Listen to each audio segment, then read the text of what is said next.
You ready to go do some more work? Okay, come on, let's go.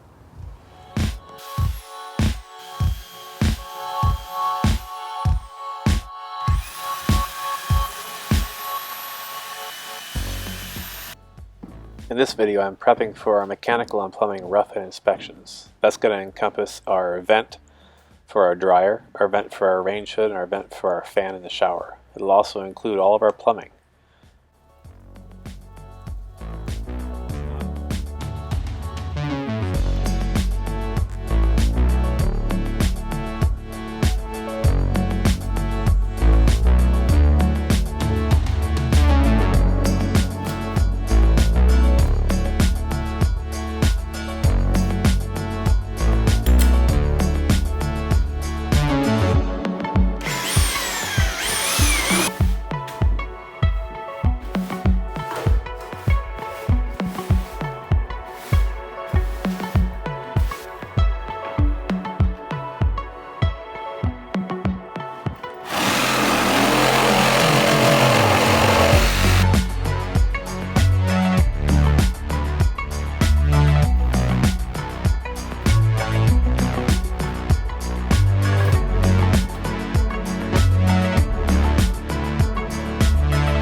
in the garage here. We've got to put in a soffit, so we'll just go ahead and speed the video up, get you through it.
Water in them now.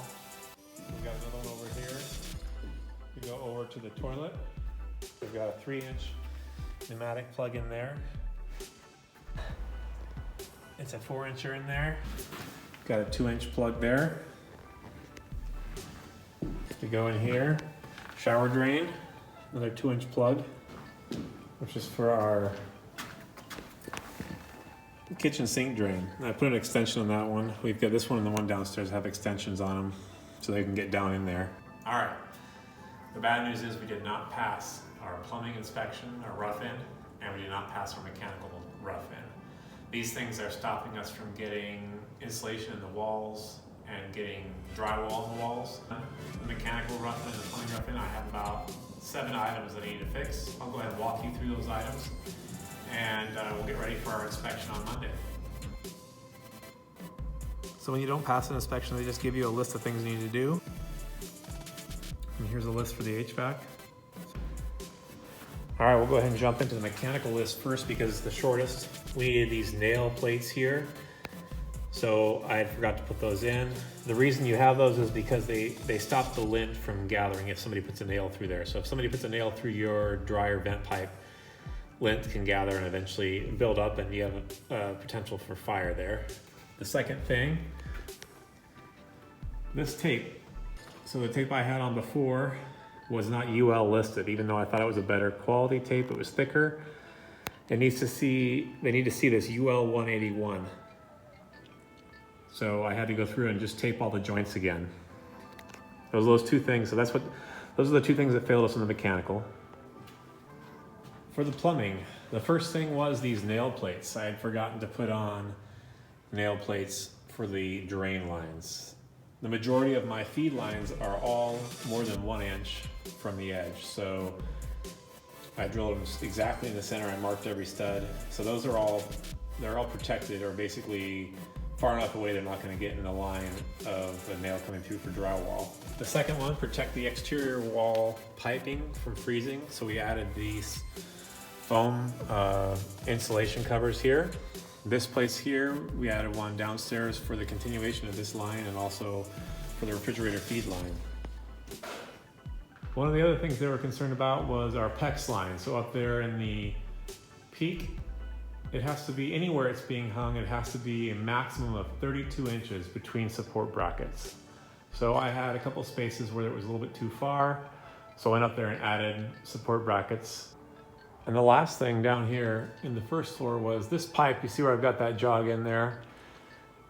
It's angled down, and I glued it that way in the first place, but it comes down, the fall in about 7 or 8 feet was around 7 inches. It's a lot. So they didn't like the stress on the joints. They felt some of those joints were bent. So I cut it apart in two places. I added those 22.5 couplings there. And then I also added a coupling over here just to help me get it back together again. Thanks a lot for joining me. I hope you enjoyed that basically inspection and re-inspection video, pointing out where we failed and where we made our corrections so that we can pass. If you'd like to see more content related to this ADU, the ADU playlist will show you basically all the videos we have from start to finish on building this ADU. And we're going to go into some more detail on the total cost of this project. So thank you for following along. If you like this video, please subscribe. Post a comment down below.